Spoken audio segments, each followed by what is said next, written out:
Hello and welcome. I'm Maria McMahon, and I wanted to make a series of videos based on my book, The Top 50 Red Flags of Romantic Predators, How to Avoid the Narcissist Trap. Now, that's a lot of red flags to get through, so I'm going to be posting new videos every Monday, Wednesday and Thursday until I've got them all done. I'm actually aiming to keep them all quite short, maybe 5 to 10 minutes. So it won't take long for you to just learn the basics about these different red flags, which are just so vital to help you protect yourself from those romantic predatory narcissists that are out there, okay? So do come and join me regularly and let me share all these red flags with you. Thank you very much for joining me. So let's get started with today's video. So in today's video, I'm going to talk about red flag number 8. And that's when you meet a narcissist and they want to know everything about you. Now, when you meet a new person, it's normal to talk about simple things, like the weather or what might be going on where you're meeting. How often do you come here? And other light fare. On a first date, you generally tend to keep the conversation light, where are you from and what do you do for a living and how long have you lived here and so on. Now, first dates or even second or third dates or longer are not about finding out a person's entire life history in one sitting. But it can seem like that with a narcissist. Under the guise of being fascinated with you, they will bombard you with questions and they'll want to know everything about your life as far back as you can remember. They'll want to know about your past loves and relationships, your sex life, your childhood, your relationship with your family, and so on. And they want to know the deep nitty-gritty of all of it. And because often you're so enchanted with them at this point and you'll want to build up more trust, the easiest and most natural way to do that is to share your secrets. So you might interpret, all of these questions that they're asking you of them being so interested and caring and fascinated by you. You might think that they just want to know me much better. So you'll spill all your secrets and your hurts and your fears and your hopes. But you must remember that when you're in the hands of a skilled manipulator who knows exactly how to extract this information from you, you're pretty much handing it to them on a plate. So you want to be very, very mindful of this in the early stages of getting to know any new person. If they're trying to get more and more information out of you, put the red flag radar up and be on the alert. So one thing not to do, or one thing to do, is don't share personal information with them. So keep in mind that they are probably mining for gold to use against you at a future date. So be very, very careful what you share with them at this stage. Resist with all of your might the urge to share anything, that's deeply emotional or painful for you.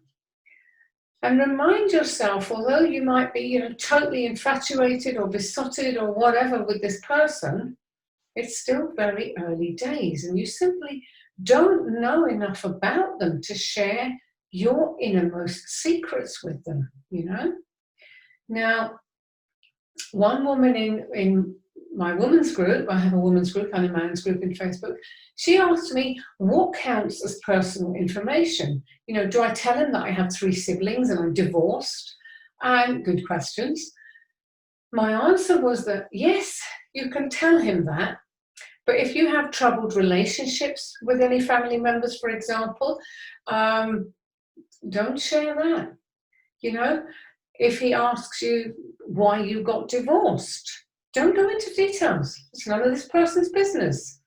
And you can say something like, to keep it light, like a lot of marriages, it just didn't work out. If he pushes or she pushes for more information, just say, hey, let's talk about something else. Just kind of keep it light. And something I want to point out here is to kind of be careful with your choice of words. So if you're tempted to say something that you've probably been advised to say from other sources, other self-help sources, such as, I don't feel comfortable talking about it, I'd advise you to not say that. Why? Simply because saying that you're not comfortable with something is actually a dead giveaway to a narcissist. Because maybe deep down, you're really happy about, let's say, the divorce or your breakup of your previous relationship. And if you are, the narc's radar will be on full alert and you have given them a clue that they won't forget. They'll file this away in their devious little mind and they'll come back to it when they've gained a bit more of your trust. And it's a potential vulnerable button. Once they know the information, they'll get it out of you. And it's a potential button that they will then push again in the future just to cause you pain. So don't give them that. Keep your cards close to your chest. And if they keep pushing, you just need to say something like, hey, that's a boundary issue for me. And I'll talk about boundaries later on because it's also another biggie. But you can say it's a boundary issue and you need to be decisive about the way you say it. Not, oh, I don't feel comfortable to talk about that, or you're not comfortable about that. You just say it in a matter-of-fact way. Don't want to talk about it. That's a boundary issue for me. That should usually be enough to get that person to back off, okay? And then just move the conversation into something a bit more neutral. Now, if you're the kind of person who's not great at spontaneous conversation, not everyone is. I work with a lot of people who are quite shy, who are introverted and just don't feel terribly comfortable when they meet new people. There's all kinds of people out there. So if you're that kind of a person, then, but you still obviously are on the dating scene because you want to have a relationship, just write out a list of things that you can talk about easily, things that are very, very neutral. Things like art. Do you like art? What about books? What books do you love reading? What about movies? You can always talk about movies or, Netflix series. What about TED Talks? Anything else that you can think of that you can talk easily about and you enjoy and it's fun. Pick subjects like that you know a fair bit about and you can talk about comfortably, okay? Now, again, short video. I'm going to stop it there. I go into more of this, this boundaries issue in my book. So if you want to know more about that, then I definitely recommend you grab a copy of my book. And I will be back again soon with more videos and more red flags for you. Thank you very much indeed. Bye for now. So thank you very much for watching. I hope you found that flag useful to know about. So my name's Maria McMahon. I'm a clinical NLP hypnotherapist and I help women and men who are trying to overcome narcissistic abuse. I have 2 Facebook groups. One is for guys, it's private group, guys only. One is for women, also private group, women only. So what I'll do is I'll put a link below the video, some links about how you'd like, if you wanted to connect with me, how you'll be able to connect with me.